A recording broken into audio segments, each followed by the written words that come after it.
just read an article and watched that quick video on shark finning. Um, shark finning it's a weird one. So obviously, as you guys read in there, shark fin soup is really the main sort of demand for getting these fins. Um, and honestly, I've never had the desire to have shark fin soup, but in China and in Asia, it's a big part of celebrations. Like you can't really have a fancy wedding unless you have shark fin soup. So the demand is there. What I don't think the video and did a very good job of talking about is why finning is a problem. Because obviously, if we catch sharks, just like if we catch fish, you eat the fish, it's fine. But what ends up happening is the part of the main part of the shark is worth almost nothing. So if I have a ship and I'm bringing back, and I go out fishing or sharking, whatever you want to call it, and I'm bringing back stuff, I would like my whole cargo bay to be filled with fins and not the rest of the shark. So what happens is they catch the shark, chop off the fin, keep the fin, toss the shark back overboard, and now there's more space for the valuable part of the shark. Obviously, that's problematic in terms of just treatment of animals, but it's also problematic in terms of the depopulation of sharks. So there's this dramatic decline in shark population. And here's the basic problem of finning. Now, obviously, there are moral problems, ethical problems, things like that. But for us in global governance, the basic problem of finning is this.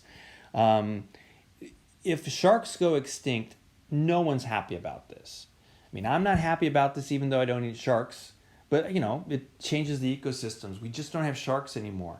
But the people who are cutting the fins off, they're not happy either because there's no more fins to cut off. So no one benefits from the elimination of sharks, and yet we still have this finning problem. We call this a collective action problem. We'll talk more about this next week. Most of these global governance problems are collective action problems. And we have just this problem of nobody wants this outcome, but each individual's, in particular, their interests lead to this particular outcome. How do we stop that from happening? We can talk about, what about some rules? Can we make some international rules of finning? And we could ask, is an international standard possible? And the reason I ask this question is because in the United States, where we're not particularly big fans of shark fins, shark fin soup, it's easy for us to say, absolutely, we'll just make it illegal to do shark finning. Shark fin soup can even be made illegal. Canada made them illegal. New Jersey made it illegal. I think California might have made it illegal. That's great. It's all illegal. But if we look culturally around the world, it's not quite so simple. China doesn't want it to be illegal. So what would an international standard look like? Or is it just the West saying, here's the standard, the rest of you guys get on board? Or is it China saying, here's the standard, the rest of you guys get on board? How do you get an international standard? Can it be enforced once you have one? How do you enforce it? Can the United States or Canada enforce it in Chinese waters? No, that doesn't really work. So how exactly does this work?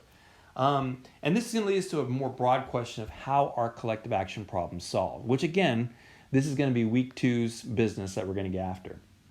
All right, one more thing we're going to talk about is global health. And I'm going to have you watch a quick, watch it. You watching? Yeah.